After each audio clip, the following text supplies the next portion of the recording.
പുണ്യമാസത്തിൽ ഏറെ പ്രധാനമായ 17-ാം രാവിൽ സമൂഹ നോമ്പ് തുറയിൽ പുതിയ ചരിത്രമെഴുതി പ്രമുഖ ഇസ്ലാം പണ്ഡിതൻ കാന്തപുരം AP അബൂബക്കർ മുസ്ലിയാരുടെ നേതൃത്വത്തിൽ കോഴിക്കോട്ട് ഗ്രാൻഡ് മസ്ജിദിലാണ് ഗ്രാൻഡ് ഇഫ്താർ നടന്നത്. കോഴിക്കോട് നിന്ന് ദീപക് ധർമ്മടത്തിൻ്റെ റിപ്പോർട്ട്.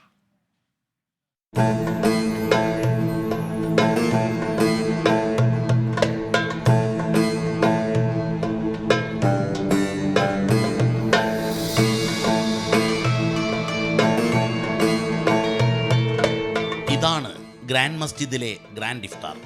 ജാമിയൽ ഫത്വയിൽ പുതിയ ചരിത്രം എഴുതി ചേർത്തു. ബദറുൽ കുബ്ര ആത്മീയ സമ്മേളനത്തിന്റെ ഭാഗമായി മർക്കസ് നോളജ് സിറ്റിയിലെ ജാമിയൽ ഫത്വയിൽ നടന്ന ഗ്രാൻഡ് ഇഫ്താറിൽ പതിനായിരങ്ങളാണ് ഒരുമിച്ചിരുന്ന് നോമ്പ് തുറന്നത്. സംസ്ഥാനത്തിനകത്തുനിന്നും പുറത്തുനിന്നും ബദറുൽ കുബ്ര ആത്മീയ സമ്മേളനത്തിനെത്തിയവരാണ് ഏറെയും. വിദേശ പ്രതിനിധികളുമുണ്ട്. പള്ളിക്കകത്തും പുറത്തും വിരിവിരിച്ച് ആയിരങ്ങൾ ഒരുമിച്ചിരുന്നു ബദറോർമ്മ പുതുക്കി ആത്മീയ നിർവൃതിയോടെ നോമ്പ് തുറ.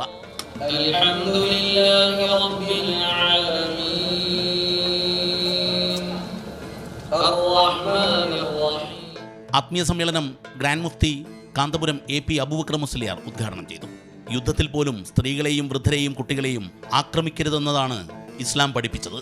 ഇതെല്ലാവരും എപ്പോഴും ഓർക്കണമെന്നും കാന്തപുരം പറഞ്ഞു. വലിയവനും ചെറിയവനും എന്ന ഭേദമില്ലാതെ ഒരുമിച്ചായിരങ്ങൾ നോമ്പ് തുറക്കുന്നത് മെക്കയെയും മദീനയെയും ഓർമ്മപ്പെടുത്തുന്നുവെന്നും കാന്തപുരം 24-നോട് പറഞ്ഞു. മക്ക മദീനയിലെ രണ്ട് ഹറമിൻ്റെയും പുറത്ത് വിരിപ്പ് വിരിച്ചിട്ട് എല്ലാ വലിയ കുബേര മുഴുവൻ ആളുകളും ഇരിക്കും നോമ്പ് തുറക്കാൻ. അവരുടെ സദസ്സിലേക്ക് മറ്റുള്ളവരെ ക്ഷണിക്കുകയും ചെയ്യും.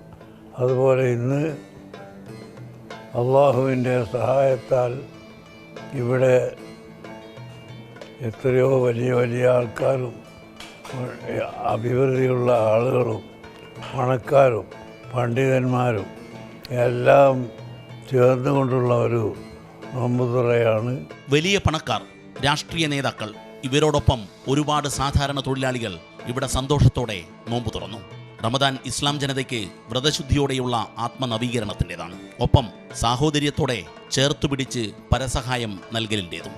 അത് അക്ഷരാർത്ഥത്തിൽ യാഥാർത്ഥ്യമാവുകയാണ് ഈ ജാമിയൽ ഫത്വയിൽ. അതെ, ഈ ഗ്രാൻഡ് മസ്ജിദിലെ ഗ്രാൻഡ് ഇഫ്താറിൽ.